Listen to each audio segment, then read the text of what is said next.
नमस्कार दोस्तों, renew academy में आपका स्वागत है। आप सब कैसे हैं? उम्मीद करती हूँ कि आप सब अच्छे होंगे और खूब मन लगा के पढ़ाई भी कर रहे होंगे। दोस्तों, निबंध हम लोग पढ़ रहे हैं। क्या है? ललित निबंध। क्या है?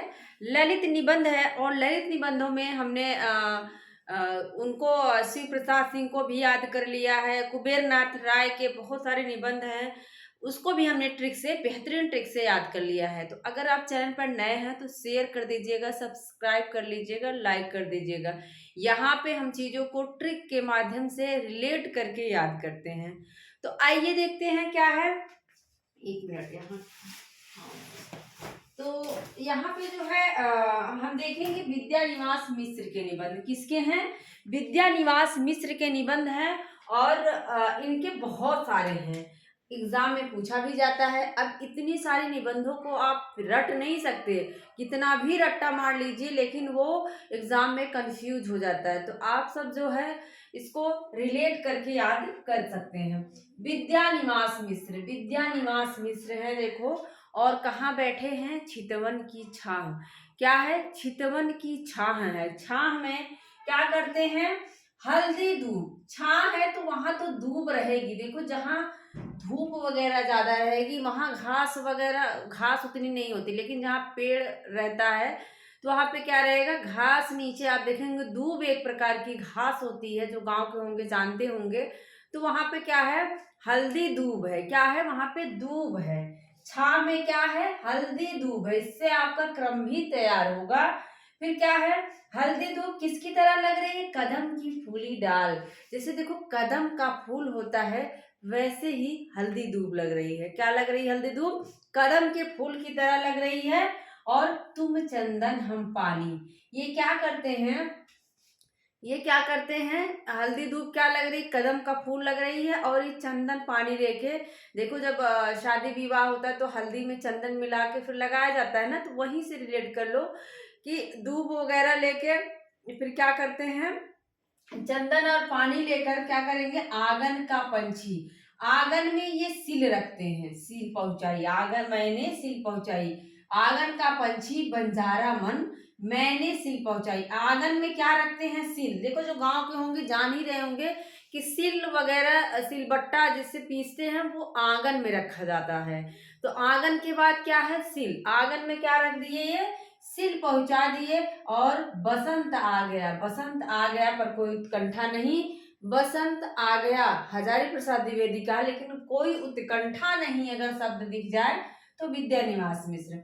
तो जब ये सिल पहुंचा, सिल है पहुंचा दिए, तो क्या हो गया? बसंत आ गया। बसंत ऋतु आ गई। पीला पीला चारों तरफ हो जाता है ना बसंत ऋतु में। तो क्या हो गया? बसंत आ गया। और बसंत में बारिश भी हो जाती कभी कभी। तो मेरे राम का मुकुट भीग रहा है, मतलब बारिश हो गई बसंत में और राम का मुकुट जो है वो भीगने लगता है। और राम कैसे थे? देखो परंपरा को बहुत मानने वाले थे, परंपरा बंधन नहीं। मतलब जो राम है, राम के बाद परंपरा वाली रचना आएगी। परंपरा को क्या करते हैं? ये मानते हैं, तभी तो जो है अपने पिता के दोनों वचनों को निभाने के लिए वन चले गए, राजपाट त्याग दिए। तो क्या करते हैं? राम परंपरा को मानते हैं। और ये जो परंपराएं होती हैं कैसी हैं? कटीले तारों के आर पर, कटीले तारों की तरह है। देखो कुछ परंपराएं ऐसी होती हैं जिसको इंसान करना नहीं चाहता है, लेकिन फिर भी वो करना पड़ता है। तो कैसी हैं? कटीले तारों की तरह है। कौन तू फुलवा बिन निहारी, कटीले तारों के बाद क्या है? कौन तू फुलवा बिन निहारी। याद कर लीजिए। विद्या निवास मिश्र छाव में हल्दी दूब लेकर क्या कर रहे हैं? कदम की फूल की तरह बैठे हुए हैं, हल्दी दूब लेकर। हल्दी दूब कैसी है? कदम के फूल की तरह है। चंदन और पानी ले लेते हैं। और फिर क्या होता? आंगन में सिल पहुंचा देते हैं। आंगन का पंछी बंजारा मन, मैंने सिल पहुंचाई। आंगन में सिल रख देते हैं क्योंकि उनको हल्दी पीसना है। और बसंत आ जाता है, बसंत ऋतु में सरसों वगैरह के फूल आ जाते हैं, सब पीला पीला। तो बसंत आ गया। और बसंत के बाद क्या हुआ? उस समय बारिश हो जाएगी। मेरे राम का मुकुट भीग रहा है। राम कैसे थे? परंपरावादी थे, परंपरा बंधन नहीं। और परंपरा कैसी होती है? कटीले तारों की तरह होती हैं, कटीले तारों के आर पार कौन तू फुलवा बिन निहारे लास्ट है। अब इसको अलग से एक ट्रिक बनाएंगे। देखो कोई भी है, कभी कभी देखो घर में बारिश वगैरह कुछ हो रही है तो हम लोग क्या करते हैं, झरोखे से, खिड़की है या झरोखा, पहले झरोखा हुआ करता था, पहले खिड़की घर में इतना नहीं बड़ी बड़ी जैसे अब लग जा रही हैं वैसे नहीं हुआ करती थी, पहले छोटे छोटे झरोखे होते थे, झरोखे से हम लोग ऐसे क्या करते थे, देखते थे उसी में से। तो जो पहले के लोग हैं झरोखे से देखा करते थे, तो वहीं से हमने रिलेट किया था तमाल के झरोखे से। ये है विद्या निवास मिश्र और ये पहले के हैं, और ये तमाल के झरोखे से देख रहे हैं कि शेफाली झर रही है।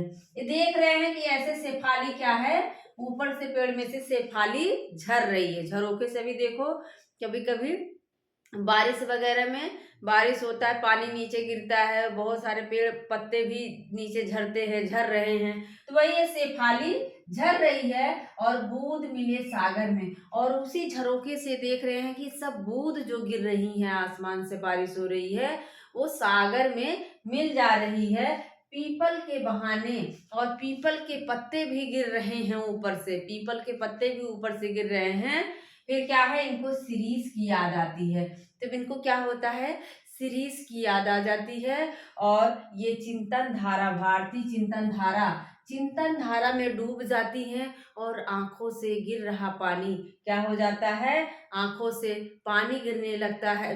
करुण स्वर, इनके स्वर कैसे हो जाते हैं, राधिका करुण स्वर, स्वर कैसे हो जाते हैं, करुण हो जाते हैं। और फिर लास्ट में क्या है, कितने मोर्चे, कहती हैं कितने मोर्चे निकाले जाएंगे 2007। एकदम आसान है, आप सब इसको रिलेट कर लेंगे तो कभी नहीं भूलेगा। मुझे विद्या निवास मिश्र की कोई भी रचना नहीं भूलती, मैंने ऐसे याद कर लिया है। देखो जो मुख्य मुख्य है जिनको एग्जाम में पूछा जाता है उसको आप याद कर लीजिए, बाकी देख लीजिए आपको नहीं भूलेगी। एक इनकी रचना अंगद की नियति, उसको भी याद रख लीजिएगा, कभी कभी पूछा है। अंगद की, एक मिनट, अंगद की क्या है, नियति, तो ये पूछा गया है, तो इसको भी आप याद रखेंगे रहिएगा। अंगद की नीयत, एक बार फिर से देखो, विद्या निवास मिश्र हैं, तमाल के झरोखे से देख रहे हैं, देख रहे हैं कि शेफाली झर रही है, बूंद जो है सागर में मिल जा रहा है, पीपल के पत्ते भी गिर रहे हैं पीपल के बहाने। और फिर क्या होता है, इनको सीरीज की याद आ जाती है। जब किसी की देखो याद आएगी तो आप चिंतन धारा में डूब जाएंगे। तो क्या होता है, चिंतन धारा में और गिर रहा पानी, आंखों से पानी गिरने लगता है। स्वर कैसे हो जाते हैं, स्वर करुण हो जाते हैं। और कितने मोर्चे, मुझे बहुत सारे लोगों ने कमेंट किए कि मैम आप जो आपने बताया सारी चीज़ें याद हो जाती हैं, तो बहुत अच्छा लगा। आप सभी का बहुत बहुत धन्यवाद। एक बार फटाफट फिर से आप देखिए, सबको देखते हैं। विद्या निवास मिश्र हैं, चितवन की छांव में बैठे हैं, हल्दी धूप भी है छांव में। और फिर क्या होता है, ये कदम के फूल की डाल भी है वहां पर।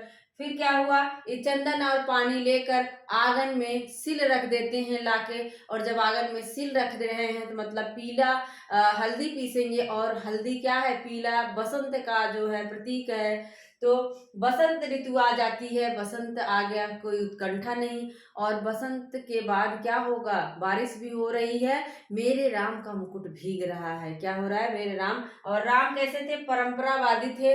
और परंपराएं कैसी होती हैं, कटीले तारों की तरह होती हैं, कटीले तारों के आर पार कौन थू फिलवा बिनन हारी। विद्या निवास मिश्र हैं, तमाल के झरोखे से देख रहे हैं कि शेफाली झर रही है, बूंद जो है सागर में मिल जा रहा है, पीपल के बहाने पीपल के भी पत्ते गिर रहे हैं। फिर क्या होता है, इनको सीरीज की याद आ जाती है। और सीरीज की याद आने के बाद ये चिंतन धारा में डूब जाती हैं, भारतीय चिंतन धारा, गिर रहा पानी, मतलब इनकी आंखों से पानी गिरने लगता है, स्वर इनके करुण हो जाते हैं। और कितने मोर्चे। तो आप सब जरूर बताइएगा ये ट्रिक कैसी लगी, आप लोगों को विद्या निवास मिश्र के निबंध याद हुए कि नहीं। मेरा पूरा वीडियो देखने के लिए आप सबका धन्यवाद। मिलते हैं अगले वीडियो में। Thank you.